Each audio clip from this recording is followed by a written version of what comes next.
കഴിഞ്ഞ തവണത്തെ Tokyo ഒളിമ്പിക്സിലെ medal ജേതാവായ നീരജ് ചോപ്രയ്ക്ക് ഇത്തവണ വെള്ളി മെഡലാണ് കിട്ടിയിരിക്കുന്നത്. ഒന്നാം സ്ഥാനം അർഷദ് നദീമിനാണ്. ഒന്നാം സ്ഥാനം ഒളിമ്പിക് റെക്കോർഡുകൂടി അങ്ങനെ വന്നിരിക്കുന്നു. വീണ്ടും 90 മീറ്റർ പിന്നിട്ടിരിക്കുകയാണ്. 2 തവണയാണ് അർഷദ് നദീം 90 മീറ്റർ പിന്നിട്ടിരിക്കുന്നത്. ആ ഒരു എത്ര ദൂരമുണ്ട്, ആ ഒളിമ്പിക് റെക്കോർഡ് തിരുത്തുന്ന പ്രകടനമാണോ അർഷദ് നദീമിൻ്റെ ഇത് എന്നുള്ളത് മാത്രമാണ് ഇനി അറിയാനുള്ളത്. ഒരു പക്ഷേ ഒന്നാം സ്ഥാനം പാകിസ്ഥാന് സ്വർണം, ഇന്ത്യക്ക് വെള്ളി എന്നുള്ളതാണ് ഈ ഘട്ടത്തിൽ നമുക്ക് പറയാനുള്ളത്. എന്തായാലും അർഷദ് നദീം നേരത്തെ നീരജിന് മുന്നിൽ പലതവണ പിന്നിലായി പോയ താരമാണ്. പക്ഷേ അദ്ദേഹം ഇതാ ഒളിമ്പിക് സ്വർണം നേടിയിരിക്കുന്നു. പാകിസ്ഥാൻ താരം അർഷദ് നദീമാണ് ഒന്നാം സ്ഥാനത്ത്, നീരജ് ചോപ്ര രണ്ടാം സ്ഥാനത്ത്. അർഷദ് നദീമിന് സ്വർണവും നീരജ് ചോപ്രയ്ക്ക് വെള്ളിയും. ആൻഡേഴ്സൺ പീറ്റേഴ്സിന് വെങ്കലവും. മെഡൽ ഉറപ്പിച്ചിരിക്കുകയാണ്.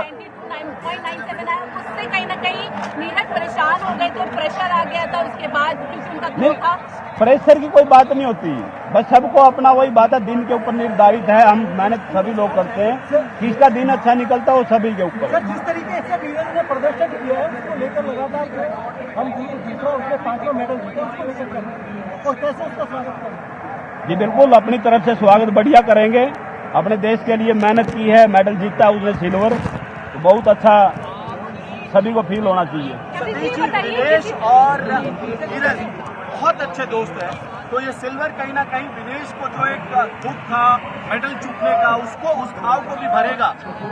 जी देखो, जो उसका घाव है हम उसके बारे में ये कह नहीं सकते. वो काफी बड़ा दुख है कि जो मेडल पे पहुंचते रुके हैं, वो विनेश का दुख बहुत बड़ा दुख है. खुशी से उन्हें भी खुशी होगी. देखो बिल्कुल, ये तो हर इंडियन की खुशी है, हर खिलाड़ी को खुशी होगी, सभी चीयर करेंगे.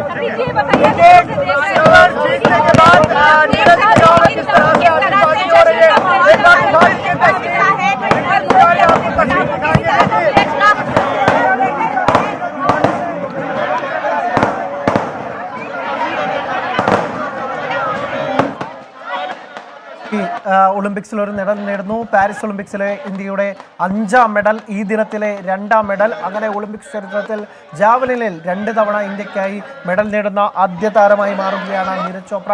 2 മെഡൽ നേടുന്ന താരങ്ങളുടെ ലിസ്റ്റിലേക്കും അങ്ങനെ നീരജ് ചോപ്ര വരുന്നു. നേരത്തെ നോർമൻ പ്രിച്ചാർഡും പിന്നീട് PV സിന്ധുവും സുശീൽ കുമാറും ഈ ഒളിമ്പിക്സിൽ തന്നെ മനു ഭാക്കറും നേടിയ ആ നേട്ടത്തിലേക്ക് ഇപ്പോൾ നീരജ് ചോപ്ര കൂടി വരികയാണ്. 2 മെഡലുകൾ ഇന്ത്യക്കായി നേടിത്തൽകുന്ന താരം എന്നുള്ള വ്യക്തിഗത മെഡൽ നേടിത്തരുന്ന താരം എന്ന ലിസ്റ്റിലേക്ക് നീരജ് ചോപ്ര കൂടി വരികയാണ്. പാരീസ് ഒളിമ്പിക്സിൽ ഇന്ത്യയുടെ 5ാം മെഡൽ. നീരജ് ചോപ്രയ്ക്ക് വെള്ളി. കഴിഞ്ഞ തവണത്തെ സ്വർണത്തിലേക്ക് എത്താനായില്ല, അതിൻ്റെ നിരാശയുണ്ട്, സങ്കടമുണ്ട്. എന്നിരുന്നാൽ പോലും നീരജിൽ നിന്ന് വലിയ പ്രകടനം, രാജ്യത്തിന് അഭിമാനമുണ്ടാക്കുന്ന, രാജ്യത്തിൻ്റെ അഭിമാനമേറ്റുന്ന ഒരു പ്രകടനം തന്നെയാണ് നീരജിൻ്റെ ഭാഗത്തുണ്ടായിരുന്നത്. നീരജിൻ്റെ സ്റ്റാൻഡേർഡ് അല്ലെങ്കിൽ അദ്ദേഹത്തിൻ്റെ സമീപകാല പ്രകടനങ്ങളൊക്കെ തന്നെ വെച്ച് നോക്കുമ്പോൾ അദ്ദേഹത്തിന് നിരാശയുണ്ടാക്കുന്നതാണ്. 6ൽ 5 ത്രോയും ഫൗളായി മാറുന്നു. ഒറ്റ ത്രോയാണ് നന്നായി വന്നത്. ആ ത്രോയിൽ 89.45 മീറ്റർ എന്ന ദൂരത്തോടുകൂടി വെള്ളി നേടാനായി. പക്ഷേ സ്വർണം നഷ്ടപ്പെട്ടതിൽ നിരാശയുണ്ടാവും. പക്ഷേ ഒളിമ്പിക്സിൽ ഒരു മെഡൽ എന്നുള്ളത് ഒരു ചെറിയ കാര്യമല്ല. ഇന്നലെ മീരാബായി ചനു ഒക്കെ തന്നെ കഴിഞ്ഞ തവണത്തെ വെള്ളി മെഡൽ ജേതാവിന് ഒന്നും ചെയ്യാൻ സാധിക്കാത്ത കാഴ്ച നമ്മൾ കണ്ടിരുന്നു. ആ ഒരു ദിവസത്തിൻ്റെ പ്രശ്നം എന്നാണ് അന്ന് പറഞ്ഞത്. പക്ഷേ ആ ഒരു മാറ്റുന്ന ഒരു പ്രകടനം, ഇല്ലെങ്കിൽ നീരജ് തൻ്റെ ആ കൺസിസ്റ്റൻസി, പോഡിയത്തിലെത്തുന്ന കൺസിസ്റ്റൻസിക്ക് ഒട്ടും തന്നെ മാറ്റം വരുത്തുന്നില്ല. എന്തായാലും നീരജിലൂടെ ഇന്ത്യക്ക് ഒരിക്കൽ കൂടി മെഡൽ ലഭിക്കുന്നു. നീരജ് ഒരിക്കൽ കൂടി ഇന്ത്യയുടെ അഭിമാനമാകുന്നു. വമ്പൻ പ്രകടനത്തോടുകൂടി നീരജ് 2ാം സ്ഥാനത്തോടുകൂടി വെള്ളി മെഡലോടുകൂടി ഇന്ത്യക്ക് പാരീസിലെ 5ാം medal നേടിത്തരും.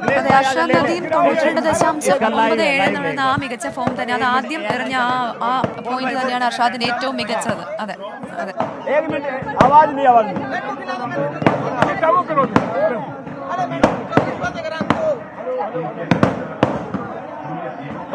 Sir, Neeraj Chopra silver medalist है, किस तरह से क्या कहना चाहिए? सिल्वर मेडल है, पहले एथलीट है, लगातार बैक टू बैक मेडल. जी बिल्कुल, अपने देश के लिए खूब फाइट किया, उसने सिल्वर मेडल जीता है. बड़ी खुशी है हमारे लिए कि अभी तक हम ब्रॉन्ज जीते हुए थे, अभी हमने सिल्वर जीता है. पूरे देश में खुशी होनी चाहिए. नीरज अपनी परफॉर्मेंस से खुद ही निराश लगे, 4 पाउंड हुए, क्या कहेंगे? अगर पाउंड नहीं होता तो क्या गोल्ड भी आ सकता था पाकिस्तान के अरशद नदीम के?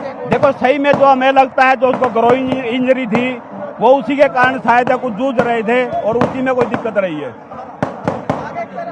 നീരജിന്റെ പിതാവ് ഇപ്പോൾ മാധ്യമങ്ങളോട് സംസാരിക്കുകയായിരുന്നു. അദ്ദേഹത്തിന്റെ മുഖത്ത് അല്പം ഒരു നിരാശയുണ്ട്. അത് സ്വർണം കിട്ടാത്തതിന്റെ നിരാശയാണ്. പക്ഷേ എന്നാലും വെള്ളി ലഭിച്ചിട്ടുണ്ട്. നീരജിനെ സംബന്ധിച്ചൊരു ചെറിയ കാര്യമല്ല, ഇന്ത്യയെ സംബന്ധിച്ചത് ചെറിയ കാര്യമല്ല. നമ്മൾക്ക് ആ സ്വർണത്തിൽ നിന്ന് വഴുതി വെള്ളിയിലേക്ക് വീണു എന്നേ ഉള്ളൂ.